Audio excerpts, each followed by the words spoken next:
आज मैं लेकर आया हूं ये एक कॉइल, इसके साथ एक गैल्वानोमीटर और एक स्ट्रॉन्ग मैग्नेट। इनके जरिए हम समझने जा रहे हैं 11th class physics new book chapter number 10 electromagnetism का एक बहुत ही इंटरेस्टिंग आर्टिकल नंबर 10.10 इज साइज्मामीटर।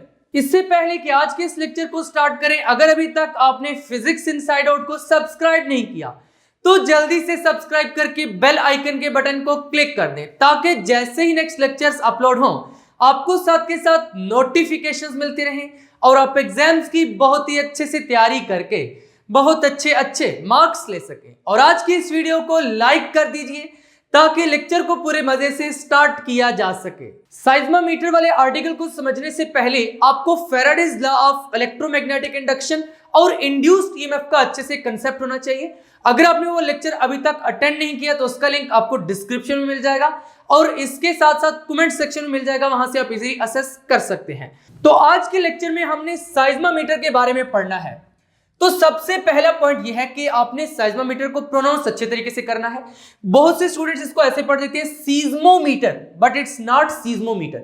इसको आपने इस तरीके से पढ़ना है seismometer. It is not seismo, it is साइज्मामीटर।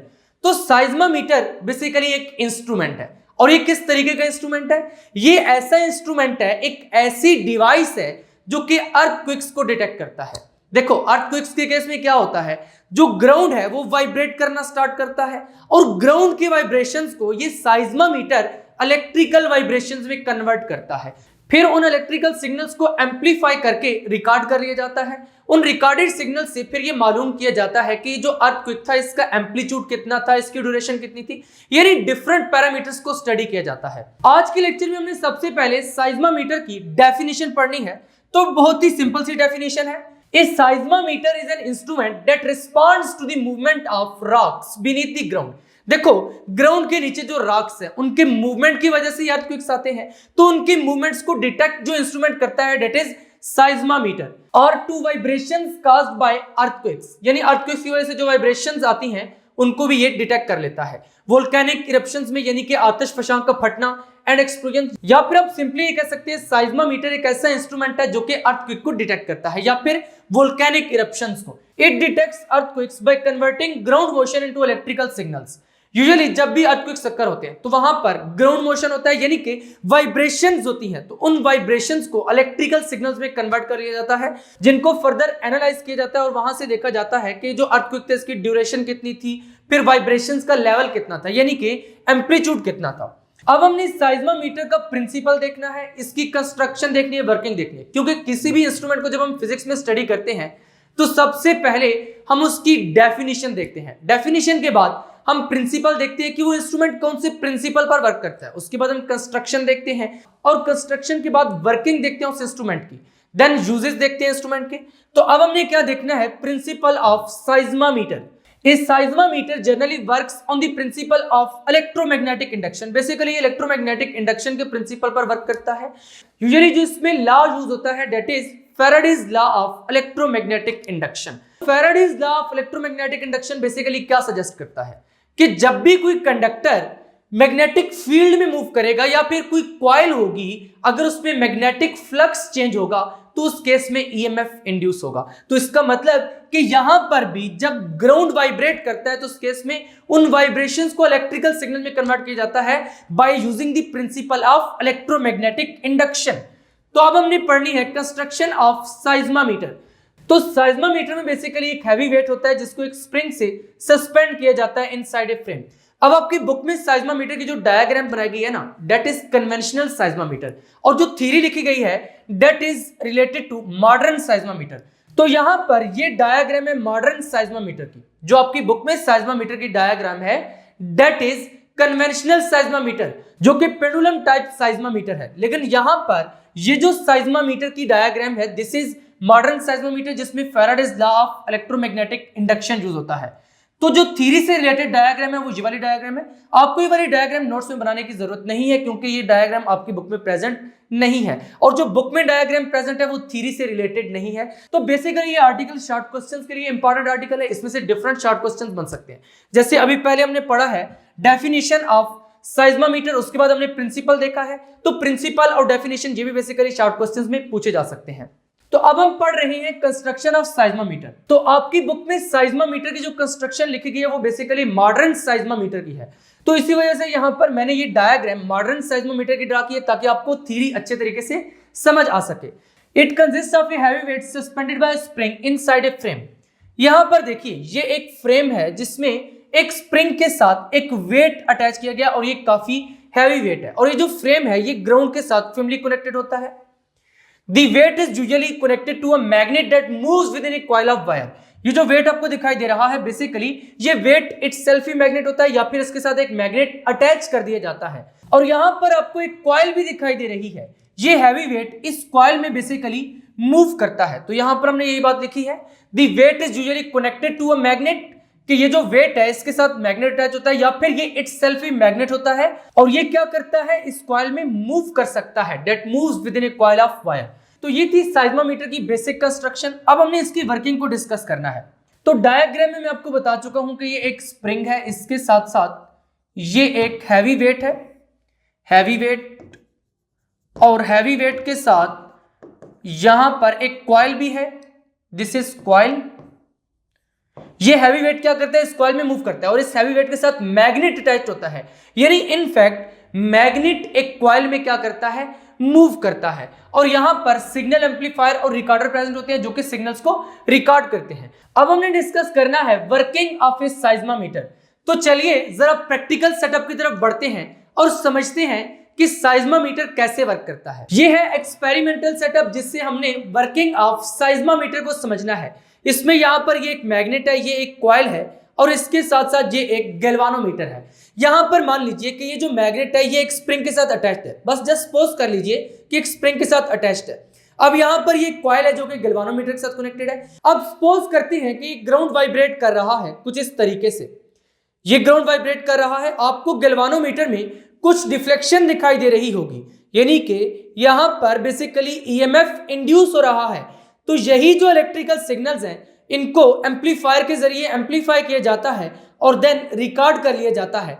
इन्हीं रिकॉर्डेड सिग्नल्स को यूज करते हुए ये डिटरमिन किया जाता है कि अर्थक्वेक का एम्पलीट्यूड कितना था, इसकी ड्यूरेशन कितनी थी। तो चलिए अब देखते हैं कि आपकी बुक में क्या लिखा गया है। When an earthquake occurs, the ground and the frame of the seismometer move along with it।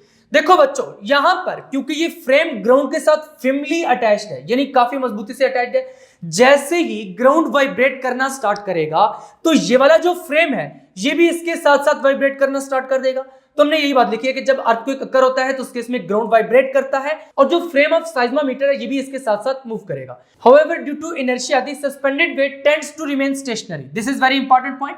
यहां पर क्योंकि ये हैवी वेट एक स्प्रिंग के साथ अटैच्ड है, अब हैवी वेट है तो इस केस में इनर्शिया भी क्या होगा, ज्यादा होगा, क्योंकि हैवी बॉडी को मूव कराना मुश्किल होता है ड्यू टू इनर्शिया। और यहां पर इसके केस में भी इनर्शिया ज्यादा होगा। अब जैसे ही वाइब्रेशंस अकर होंगी, यानी कि कोई भी अर्थक्वेक होगा या फिर वाइब्रेशंस अकर होंगी, तो उस केस में ये वाला फ्रेम तो मूव करेगा। Frame up and down move कर सकता है, ऐसे ऐसे मूव कर सकता है, किसी भी तरीके से मूव कर सकता है, लेकिन इस केस में वाला जो वेट है ये स्टेशनरी रहेगा, ये मूव नहीं करेगा, क्योंकि यहां पर एक स्प्रिंग अटैच्ड है। जब स्प्रिंग अटैच्ड है तो इस केस में जो वाइब्रेशंस हैं वो बेसिकली डैम्प हो जाएंगी। क्यों डैम्प होंगी? Due to inertia. तो यहां पर हमने यही बात लिखी है, however due to inertia the suspended weight tends to remain stationary, this produces relative motion between the weight and the frame। देखो यहां पर जब ये वेट स्टेशनरी रहेगा, फ्रेम हमने कहा है कि अर्थक्वेक की वजह से वाइब्रेट कर रहा है, इसका मतलब कि फ्रेम और वेट के दरमियान रिलेटिव मोशन होगा। वेट वहीं पर प्रेजेंट है, फ्रेम मूव कर रहा है। जब वेट यहां पर प्रेजेंट है, फ्रेम ऐसे ऐसे मूव करेगा, तो इस केस में इन दोनों के दरमियान क्या हो रहा है, रिलेटिव मोशन हो रहा है। जैसे मैं आपको ऑलरेडी बता चुका हूं कि ये एक मैग्नेट है, इसको हमने मान लीजिए स्प्रिंग के साथ अटैच करके रखा हुआ है। जैसे ही ग्राउंड वाइब्रेट करेगा तो उस केस में यहां पर ईएमएफ इंड्यूस होगा, क्योंकि देखिए कॉइल और वेट के दरमियान रिलेटिव मोशन हो रहा है। वेट क्या है, ये स्टेशनरी है ड्यू टू इनर्शिया, और यहां पर ग्राउंड क्या कर रहा है, मूव कर रहा है। जब ग्राउंड मूव करेगा तो फ्रेम भी मूव करेगा। फ्रेम के साथ कॉइल अटैच्ड है, तो इसका मतलब कि कॉइल और इस मैग्नेट में रिलेटिव मोशन होगा। तो Faraday's law of electromagnetic induction क्या कहता है, जब भी कॉइल और मैग्नेट के दरमियान रिलेटिव मोशन होगा तो उस कॉइल में ईएमएफ इंड्यूस होगा। तो यहां पर भी बेसिकली हमने यही लिखा है, as the magnet attached to the weight moves inside the coil, क्योंकि ये मैग्नेट कॉइल के अंदर मूव करेगा। देखो कॉइल इस फ्रेम के साथ अटैच्ड है, फ्रेम मूव कर रहा है, बट ये हैवी वेट के साथ मैग्नेट अटैच्ड है, ये ड्यू टू इनर्शिया स्टेशनरी है, यानी मैग्नेट और कॉइल में रिलेटिव मोशन हो रहा है। जब ये कॉइल मूव करेगी तो इस केस में यहां पर मैग्नेट और कॉइल के दरमियान क्या होगा, रिलेटिव मोशन होगा। तो इस रिलेटिव मोशन की वजह से क्या होगा, ईएमएफ इंड्यूस होगा। तो यहां पर हमने ये लिखा है the magnetic flux through the coil changes, क्योंकि यहां पर ये एक मैग्नेट है, जो हमने हैवी वेट कंसीडर किया, इट इज बेसिकली मैग्नेट, तो इसकी जो मैग्नेटिक फील्ड लाइंस है उनको भी हम यहां पर ड्रा कर सकते हैं। तो बेसिकली इस कॉइल में से जो number of magnetic field lines pass करेंगी वो बार बार चेंज होंगी। तो number of magnetic field lines जब किसी एरिया में से पास करती हैं तो वहां पर मैग्नेटिक फ्लक्स बनता है। जब number of field lines change होंगी तो इसका मतलब कि यहां पर जैसे जैसे ये कॉइल मूव कर रही है उस केस में मैग्नेटिक फ्लक्स चेंज हो रहा है। तो जब मैग्नेटिक फ्लक्स चेंज होगा तो फैराडे सर ने कहा था कि changing magnetic flux EMF produce करता है। तो यहां पर हमने यही बात लिखी है, according to Faraday's law of electromagnetic induction this change in magnetic flux induces an electromotive force in the coil, यानी कि जब ये कॉइल इस मैग्नेट के ऊपर मूव कर रही है तो इस केस में ईएमएफ इंड्यूस हो रहा है, क्योंकि कॉइल और मैग्नेट के दरमियान क्या है, रिलेटिव मोशन है। रिलेटिव मोशन है तो मैग्नेटिक फ्लक्स क्या हो रहा है, चेंज हो रहा है। जब कॉइल में से मैग्नेटिक फ्लक्स चेंज होगा तो उस केस में ईएमएफ इंड्यूस होगा, resulting in an induced electric current, यानी इस केस में इलेक्ट्रिक करंट इंड्यूस होगा। क्योंकि देखो अगर क्लोज लूप होगा तो उस केस में करंट फ्लो करेगा। जब इंड्यूस्ड ईएमएफ है तो हम क्या कहेंगे, इंड्यूस्ड करंट कहेंगे, जैसे ऑलरेडी मैं आपको Faraday's law of electromagnetic induction में बता चुका हूं। तो यहां पर जो गैल्वानोमीटर डिफ्लेक्शन शो कर रहा था वो बेसिकली ईएमएफ इंड्यूस होने की वजह से करंट फ्लो कर रहा था। तो ये जो करंट बेसिकली यहां पर इंड्यूस हुआ है ये किसके प्रोपोर्शनल है, it is proportional to the velocity of the ground motion. अब यहां पर इस बात को आपने समझना है, Faraday's law of electromagnetic induction क्या कहता है, induced EMF is equal to -n delta phi B over delta t. यही हमने पढ़ा था Faraday's law of electromagnetic induction में। तो इसका मतलब कि ये जो ईएमएफ इंड्यूस हुआ है basically it is proportional to change in magnetic flux. तो यहां पर हमने कहा है कि ईएमएफ इंड्यूस होने की वजह से करंट फ्लो कर रहा है, यानी कि करंट इंड्यूस हुआ है। तो वही जो करंट इंड्यूस हुआ है basically that is directly proportional to changing magnetic flux, यानी मैग्नेटिक फ्लक्स कितनी तेजी से चेंज हो रहा है। तो यहां पर जितना ज्यादा रिलेटिव मोशन होगा, यानी कि कॉइल और मैग्नेट के दरमियान जितनी ज्यादा रिलेटिव वेलोसिटी होगी इतना ज्यादा मैग्नेटिक फ्लक्स तेजी से चेंज होगा। जितना तेजी से मैग्नेटिक फ्लक्स चेंज होगा इतना ही ज्यादा करंट इंड्यूस होगा। तो इसका मतलब कि जो करंट इंड्यूस हो रहा है it is basically proportional to velocity of the ground motion, यानी ग्राउंड कितनी तेजी से वाइब्रेट कर रहा है। देखो ग्राउंड तेजी से वाइब्रेट करेगा, कॉइल भी इतनी तेजी से वाइब्रेट करेगी। जब कॉइल और मैग्नेट के दरमियान रिलेटिव मोशन ज्यादा हो जाएगा तो उस केस में ज्यादा ईएमएफ इंड्यूस होगा, ज्यादा ईएमएफ इंड्यूस होगा तो सर्किट में ज्यादा करंट फ्लो करेगा। तो इसका मतलब कि जो करंट इंड्यूस हुआ it is proportional to velocity of the ground motion. तो यहां तक आपको मालूम हो चुका है कि ईएमएफ इंड्यूस होने की वजह से करंट इंड्यूस हो रहा है और वो जो इंड्यूस करंट है वो किसकी प्रोपोर्शनल है, velocity of the ground motion. यानी कि बेसिकली यहां पर इलेक्ट्रिकल सिग्नल्स जनरेट हुए हैं, यानी जैसे ही आपको एक अक्कर हुआ तो इस फ्रेम में मूवमेंट हुई। जब फ्रेम में मूवमेंट हुई तो इस कॉइल में मूवमेंट हुई, यानी कि कॉइल और मैग्नेट के दरमियान रिलेटिव मोशन हुआ। उस रिलेटिव मोशन की वजह से ईएमएफ इंड्यूस हुआ, यानी कि इलेक्ट्रिकल सिग्नल्स जनरेट हुए और उन सिग्नल्स को फर्दर एम्पलीफायर के जरिए एम्पलीफाई करके रिकॉर्ड कर लिया जाता है। इसका मतलब कि नेक्स्ट स्टेप फिर रिकॉर्डिंग ऑफ द सिग्नल्स होगा। तो चलिए नेक्स्ट हेडिंग लगाते हैं, recording and use of data. The electrical signal produced are amplified and recorded, यानी इलेक्ट्रिकल सिग्नल्स को एम्पलीफाई करके रिकॉर्ड कर लिया जाता है। The recorded data provides information about the amplitude, frequency and duration of earthquake waves. देखो ground के vibrate करने की वजह से यहां पर इलेक्ट्रिकल सिग्नल जनरेट हुए हैं। अब उन वाइब्रेशंस का एम्पलीट्यूड क्या था ये भी हमें साइज्मोमीटर वाले सिग्नल से मालूम होता है। इसके साथ साथ जब वो वाइब्रेशंस हुई तो उन वाइब्रेशंस की फ्रीक्वेंसी कितनी थी उसके बारे में मालूम होता है और ड्यूरेशन ऑफ अर्थक्वेक के बारे में भी मालूम होता है। This data is further analysed to determine important characteristic of an earthquake such as location, magnitude and depth. यानी कि इसके साथ साथ हमें बाकी भी डिफरेंट पैरामीटर्स पता चलते हैं, डिफरेंट कैरेक्टरिस्टिक्स ऑफ अर्थक्वेक, जैसे कि लोकेशन यानी कि वो कहां पर अक्कर हुआ है और उसका मैग्नीट्यूड कितना था। देखो अर्थक्वेक के बाद आपको मालूम हो जाता है कि इसका मैग्नीट्यूड कितना था। फौरन से आप इंफॉर्मेशन सर्च करते हैं तो आपको मिल जाता है कि यहां पर जो अर्थक्वेक आया इसका लेवल इतना था, यानी कि इसका मैग्नीट्यूड इतना था, इतनी डेप्थ पर आया है। तो बेसिकली वो जितनी भी इंफॉर्मेशन है वो हमें साइज्मोमीटर के जनरेट किए हुए इलेक्ट्रिकल सिग्नल से ही मिलती है। यानी जब उन सिग्नल्स को प्रोसेस किया जाता है तो वहां पर हमें अर्थक्वेक की डिफरेंट पैरामीटर्स के बारे में मालूम हो जाता है। अब हमने डिस्कस करना है कि इस साइज्मोमीटर को इंस्टॉल कैसे किया जाता है या फिर इसको कितनी डेप्थ पर इंस्टॉल किया जाता है। तो नेक्स्ट हेडिंग लगाई है installation and protection. Usually seismometer is buried underground at a depth of 52,000 meters, यानी 50 से 1000 मीटर्स की डेप्थ पर इसको बरी किया जाता है। It is placed in a protective enclosure called a vault. तो इसको प्रोटेक्ट करने के लिए एक एनक्लोजर में प्लेस किया जाता है जिसे हम वॉल्ट कहते हैं। देखो यहां पर ये एक फ्रेम है जिसमें इसको एनक्लोज किया हुआ है, यानी कि एक सिलेंडर है बेसिकली जिसमें इसको एनक्लोज किया गया है। तो इसी को हम क्या कहते हैं, vault. The vault is a cylindrical steel tank, यानी कि स्टील का बना हुआ होता है और इस तरह सिलेंडर की फॉर्म में होता है। Approximately 1 metre wide and 2 metre deep, यानी कि ये ऑलमोस्ट 1 मीटर वाइड और 2 मीटर डीप होता है। With a concrete pad at the bottom, यानी कि इसके बॉटम पर एक कंक्रीट पैड होता है ताकि ये भी उसी पैटर्न पर वाइब्रेट करे जिस पैटर्न पे ग्राउंड वाइब्रेट कर रहा है और प्रॉपर्ली सिग्नल्स को डिटेक्ट किया जा सके। तो यहां तक ये थी इंस्टॉलेशन एंड प्रोटेक्शन ऑफ साइज्मोमीटर। अब देखते हैं कि आपकी बुक में किस तरीके का साइज्मोमीटर ड्रा किया गया। आपकी बुक में एक कन्वेंशनल साइज्मोमीटर की एक डायग्राम दी गई, ये वाली डायग्राम है। इसमें क्या होता है कि एक सिलेंडर होता है इस तरीके का जिसके ऊपर एक ग्राफ अटैच होता है और इस ग्राफ वाले सिलेंडर को हम कहते हैं साइज्मोग्राफ। और यहां पर ये बेसिकली एक साइज्मोमीटर है। इसको हम पेंडुलम टाइप साइज्मोमीटर कहते हैं या फिर कन्वेंशनल साइज्मोमीटर भी कह सकते हैं। इसमें ये एक हैवी बेस है और इसके साथ एक स्टैंड है। यहां पर ये एक सिलेंडर है जो कि काफी हैवी सिलेंडर होता है, यानी वही हैवी वेट जो कि हमने ऑलरेडी कंसीडर किया है, बस इसके साथ मैग्नेट नहीं अटैच्ड होता। और यहां पर एक स्प्रिंग के साथ इसको सस्पेंड कर दिया जाता है।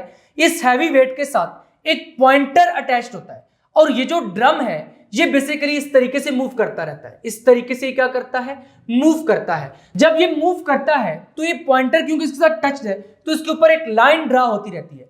अब जैसे ही अर्थक्वेक अकर होगा तो ये वाली फ्रेम क्या करेगी, मूव करेगी। जब फ्रेम मूव करेगी तो मैं आपको ऑलरेडी बता चुका हूं कि यहां पर हैवी वेट के साथ स्प्रिंग अटैच्ड है। हैवी वेट मूव नहीं करेगा ड्यू टू इनर्शिया, यानी कि ये वाइब्रेट नहीं करेगा ड्यू टू इनर्शिया। तो उस केस में इस पॉइंटर और इस फ्रेम के दरमियान रिलेटिव मोशन होगा।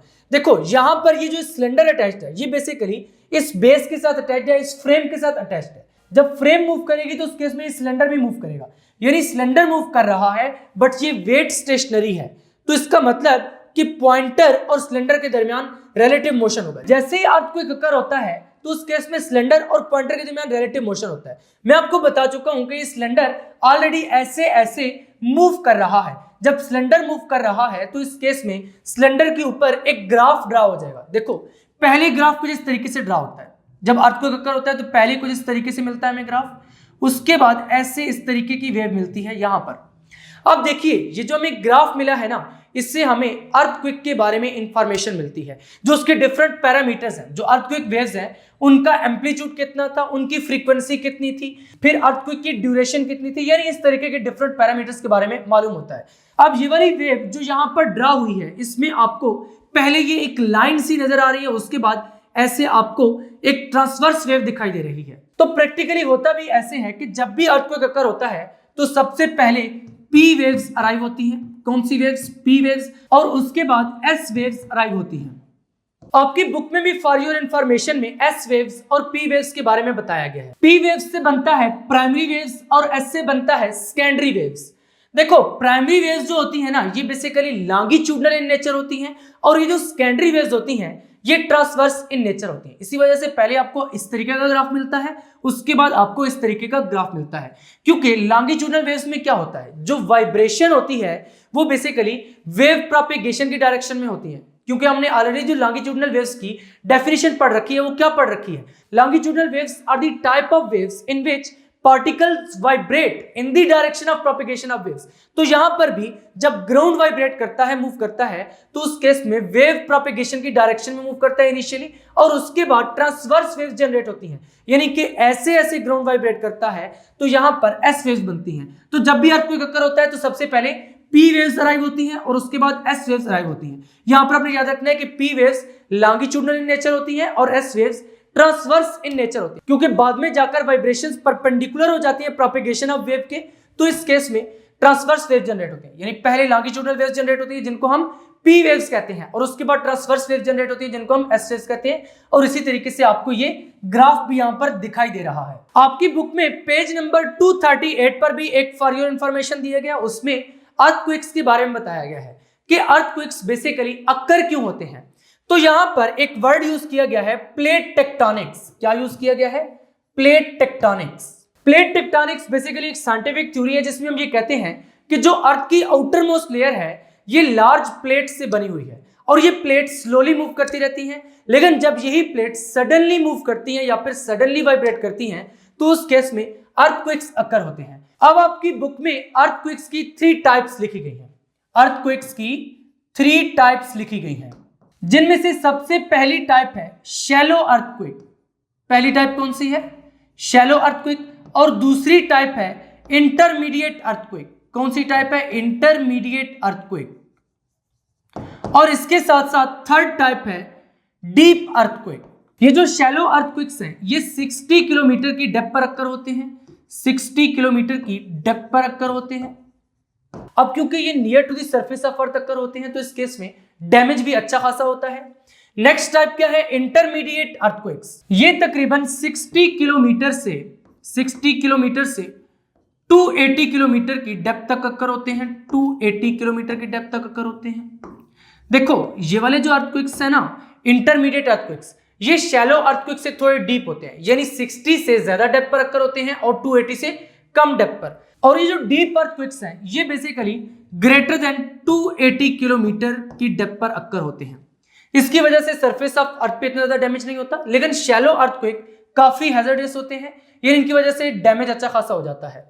अब ये जो शैलो अर्थक्वेक्स हैं ये near to the surface of ground occur होते हैं 60 किलोमीटर की डेप्थ पर। इंटरमीडिएट अर्थक्वेक्स शैलो अर्थक्वेक्स से थोड़े डीप होते हैं, यानी 60 किलोमीटर से ज्यादा डेप्थ और 280 किलोमीटर से कम डेप्थ पर। और जो डीप अर्थक्वेक्स हैं ये ग्रेटर देन 280 किलोमीटर की डेप्थ पर अक्कर होते हैं। अब ये वाली जो फॉर योर इंफॉर्मेशन है ना, जिसमें प्लेट टेक्टोनिक्स अर्थक्वेक्स की टाइप्स का जिक्र किया गया है, इसको आपने अपने नोट्स में लिखना है और अच्छे तरीके से याद भी करना है, क्योंकि शॉर्ट क्वेश्चन में भी पूछा जा सकता है और इसके साथ साथ एमसीक्यूज में भी इनके बारे में पूछा जा सकता है। फाइनली आज के लेक्चर में हमने साइज्मोमीटर के बारे में पढ़ा है, जो कि एक बहुत ही इंटरेस्टिंग टॉपिक था। और हमने क्या देखा कि साइज्मोमीटर बेसिकली एक ऐसी डिवाइस है जो कि अर्थक्वेक्स को डिटेक्ट करता है। और इसके बाद हमने इसके प्रिंसिपल को देखा, इसकी कंस्ट्रक्शन देखी है, इसकी वर्किंग देखी है और फिर देखा है कि इसको इंस्टॉल कैसे किया जाता है। देन हमने अर्थक्वेक के बारे में पढ़ा है और अर्थक्वेक को किस तरीके से कैटेगराइज किया जाता है। इसकी बेसिकली 3 कैटेगरीज हैं, शैलो अर्थक्वेक, इंटरमीडिएट अर्थक्वेक और डीप अर्थक्वेक। तो ये टॉपिक शॉर्ट क्वेश्चन की रिस्पेक्ट से काफी इंपॉर्टेंट टॉपिक है और इसके साथ साथ इस टॉपिक को किसी और टॉपिक के साथ मिलाकर लॉन्ग क्वेश्चन भी बनाया जा सकता है। तो अपने इस आर्टिकल को अच्छे तरीके से तैयार करना है। फाइनली आज का लेक्चर यहीं पर एंड होता है। अगर अभी तक आपने फिजिक्स इनसाइड आउट को सब्सक्राइब नहीं किया तो जल्दी से सब्सक्राइब करके बेल आइकन के बटन को क्लिक कर दें, ताकि जैसे ही नेक्स्ट लेक्चर्स अपलोड हों आपको साथ के साथ नोटिफिकेशंस मिलते रहें और आप एग्जाम्स की बहुत ही अच्छे से तैयारी करके बहुत अच्छे मार्क्स ले सकें। मिलेंगे नेक्स्ट लेक्चर में, तब तक के लिए अल्लाह हाफिज।